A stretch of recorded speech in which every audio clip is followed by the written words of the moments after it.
इस online class में आपका हार्दिक स्वागत है। इसके पहले समांतर श्रेणी में हमने समांतर श्रेणी का अनुपात निकालने के लिए सूत्र बताया था, उससे संबंधित कुछ सवाल बताए थे।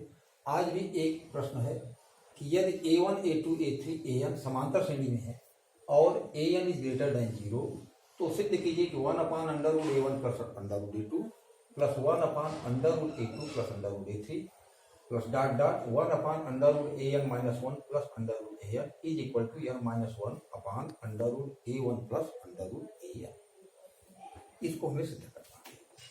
तो सबसे पहले हम ये जो प्रश्न है हमारा, पहले हम लेफ्ट हैंड साइड लिखें, बायां पक्ष left hand side 1/√a1 plus 1/√a2 plus 1/√a2 plus 1/√a3 plus 1/√a3 plus 1/√a4 up to 1/√an minus 1 plus √a। इसमें केवल एक चीज दिया हुआ है कि a1 a2 a3 an समांतर श्रेणी है। यहाँ पर हमारा जो प्रश्न है वहां पर 1/√a1 प्लस 1/√a2 है। इसके लिए हम पहले इसके कॉन्जुगेट से ऊपर नीचे गुणा करके पहले इसका हम वर्गीकरण कर देते हैं। तो √a1 प्लस √a2 इसका कॉन्जुगेट क्या होगा? दो संख्याओं का कॉन्जुगेट अगर a प्लस या माइनस b है तो इसका कॉन्जुगेट होता है a माइनस प्लस b। यानी यहाँ पर प्लस है तो यहाँ पर माइनस हो जाएगा, यहाँ पर माइनस है तो यहाँ पर प्लस हो जाएगा। क्योंकि यहाँ पर प्लस है तो √a1 प्लस √a2 का जो कॉन्जुगेट होगा वह क्या होगा? √a1 minus √a2। इसी से हम इस टर्म्स में मल्टीप्लाई कर दें और डिवाइड कर दें। तो हमने ये मल्टीप्लाई किया √a1 माइनस √a2 अपान √a1 प्लस √a2, ये पहले से ही था, और √a1 माइनस √a2 प्लस अब यहाँ पर ये टर्म्स है √a2 प्लस √a3, तो इसके कॉन्जुगेट से √a2 माइनस √a3 से मल्टीप्लाई किया और √a2 प्लस √a3 और इसका कॉन्जुगेट √a2 माइनस √a3। इसी तरह से सारे टर्म्स लिखते जाएंगे। अंत में लास्ट वाला टर्म है √an माइनस 1 प्लस √an। अब इसका conjugate √an minus 1 minus √an, इससे मल्टीप्लाई किया और इसी से हमने डिवाइड कर दिया।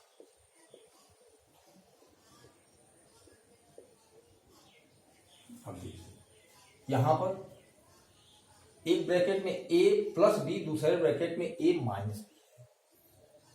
तो फार्मूला लगता है a square minus b square का एक फार्मूला होता है अंडर a प्लस b और a माइनस b। तो ये हो जाएगा a square minus b square अर्थात √a1 का स्क्वायर, √a1 का स्क्वायर माइनस √a2 का स्क्वायर। जब इसका स्क्वायर होगा तो इसका स्क्वायर रूट हट जाएगा, क्या बचेगा? a1 minus b। इसको हम एज रख देंगे √a1 माइनस √a2 अपान a1 माइनस a2 प्लस यहाँ पर उसी प्रकार √a2 minus √a3 upon a2 minus a3 up to √an minus 1 minus √an upon an minus 1 minus an। अब देखिए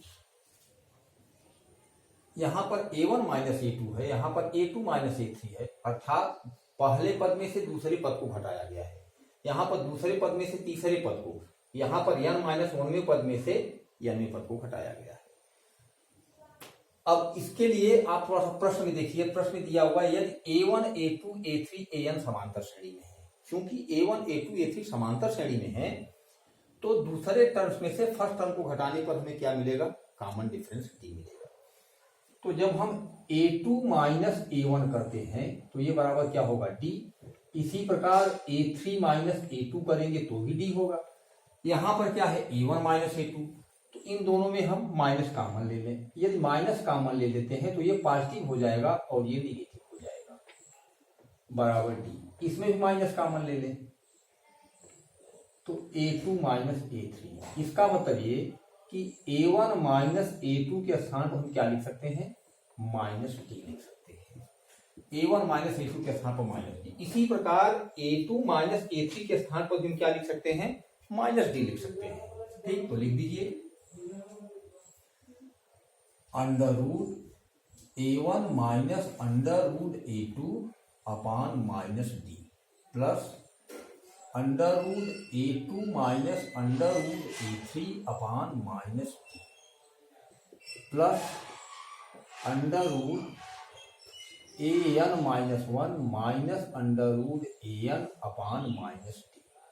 अब देखिए इस सारे टर्म्स के डिनोमिनेटर में माइनस d है तो माइनस d को हम कॉमन ले लेंगे तो 1 अपान माइनस d कॉमन हो जाएगा। बचेगा क्या, under root a1 minus under root a2, ये टर्म बच जाएगा, plus under root a2 minus under root a3। इसी तरह सारे टर्म बढ़ते चले जाएंगे। Under root an minus 1 minus under root an। अब देखिए पहले टर्म्स का दूसरा पद और दूसरे टर्म्स का पहला पद सेम है, कट जाएगा।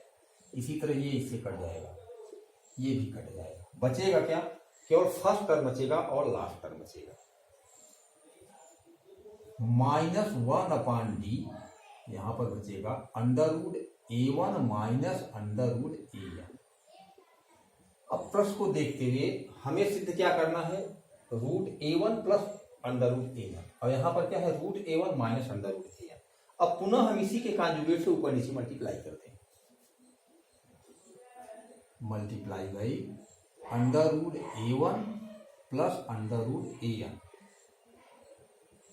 और divided by under root a1 plus under root an। अब इसमें आप वर्गाकार लगा दीजिए। इन फर्स्ट ब्रैकेट में a माइनस बी और दूसरे ब्रैकेट में a प्लस बी, क्या हो जाएगा, a square minus b square. पुनः a का मतलब अंडर रूट a1, इसका स्क्वायर करेंगे तो हटे, स्क्वायर रूट हट जाएगा, माइनस 1 अपान डी और ये हो जाएगा a1 minus an upon under root a1 plus under root an। अब इतना हो गया। अब हमें सिद्ध करना है, वहां पर n माइनस 1 ऊपर ले आना है, इस d को हटाना है। तो इसके लिए चूंकि दिया हुआ है, चूंकि a1 a2 a3 an are in AP, तो हम फार्मूला लगा देंगे Tn is equal to a plus n minus 1 into d. Last term an अर्थात Tn is equal to an, first term a1 plus n minus 1 into d. इस 1 का हम पक्षांतर करते हैं तो an minus a1 is equal to n minus 1 into d. यहां पर क्या है, a1 माइनस an है, यहां पर an माइनस a1 है, इसमें माइनस कॉमन ले लें, माइनस कॉमन ले लेंगे तो ये पहले हो जाएगा a1 minus an is equal to n minus 1 और ये d से हम डिवाइड कर दें। अब देखिए minus a1 minus an upon d is equal to n minus 1, minus a1 minus an upon d. इस पूरी राशि के स्थान पर हम n माइनस 1 रख सकते हैं, तो ही रख दें। यहाँ पर ये हो जाएगा n minus 1 upon under root a1 plus under root an, और ये आपका, यही आपको प्रूफ करना था। अब इस तरह से इसके प्रश्न को आप हल कीजिए। और अब मैं समांतर श्रेणी के n पदों के योगफल के लिए फार्मूला बता रहा हूं, फिर उसको देखें। अब मान ले रहे हैं कि समांतर श्रेणी जो है वह समांतर श्रेणी क्या होती है? समांतर श्रेणी है A plus D, A plus 2d, A plus 3d up to A plus n minus 1 into D. ये फर्स्ट टर्म है, ये सेकेंड टर्म है, ये थर्ड टर्म है, ये फोर्थ टर्म है, ये nth टर्म है। अब इसका हमें योगफल ज्ञात करना है।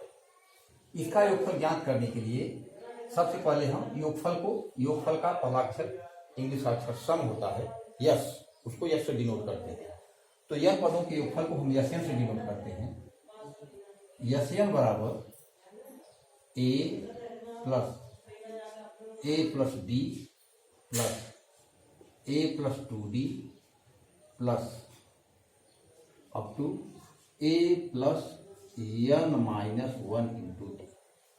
अब देखिए इसका योगफल ज्ञात करने के लिए क्या करते हैं हम इस श्रेणी को उलट करके लिखते हैं, उल्टे क्रम में लिखते हैं। तो ये यन बराबर हो जाएगा A plus n minus 1 into D plus इसके पहले वाला term A plus n minus 2 into D, बस इसी तरह से लास्ट टर्म हो जाएगा आपका ए। अब इन दोनों को जोड़ना। अब इन दोनों को जोड़ने के लिए देखिए सबसे पहले, अब ये तो हम लिख दिए हैं, पहले थोड़ा सा आप उदाहरण की सहायता से हम आपको इसको और इजी बना देना चाहते हैं। मान ले रहे हैं एक सीरीज है 2, 4, 6, 8, 10, 12, 14, 16, 18, 20, 2 से 20 तक है। 1, 2, 3, 4, 5, 6, 7, 8, 9, 10 टर्म्स हैं। अब इसको अगर हम उलट दें तो क्या होगा? इसका हमें योगफल निकालना है। तो ये यस हो गया।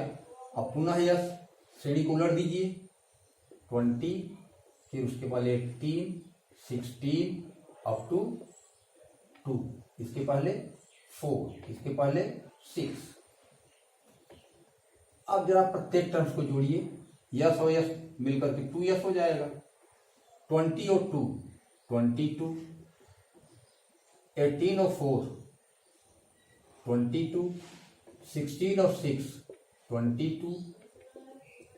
इससे आपको एक चीज मिल रहा है कि सभी पदों का जो सम कर रहे हैं तो उन सभी का योग एक समान राशि आ रही है। इससे एक और थ्योरम क्लियर होता है कि देखिए ये पहला पद था और ये अंतिम पद था, ये प्रारंभ से दूसरा पद था, ये अंत से दूसरा पद था। तो इसका मतलब ये कि किसी भी समांतर श्रेणी के टर्म्स अगर प्रारंभ और अंत से जोड़े जाएं तो उनका योगफल एक कांस्टेंट राशि होती है। अर्थात किसी समांतर श्रेणी के समदूरस्थ पदों का योगफल एक समान राशि होती है और वह समान राशि किसके बराबर होगी? देखिए ये क्या है? फर्स्ट टर्म है ए, और ये क्या है? लास्ट टर्म है यल। तो ये यल हमारा ये भी है। इसका मतलब कि किसी भी समांतर श्रेणी के प्रथम और अंतिम पदों का जो योगफल होता है वह किसके बराबर होता है? ए प्लस यल, अर्थात 2 प्लस 20। तो ये एक थ्योरम है कि किसी समांतर श्रेणी के समदूरस्थ पदों का योगफल एक कांस्टेंट राशि होती है और वह कांस्टेंट राशि क्या होती है? फर्स्ट टर्म और लास्ट टर्म के योगफल के बराबर होती है। तो अब इसके बाद हम इसी के माध्यम से हम इसको जोड़ते हैं।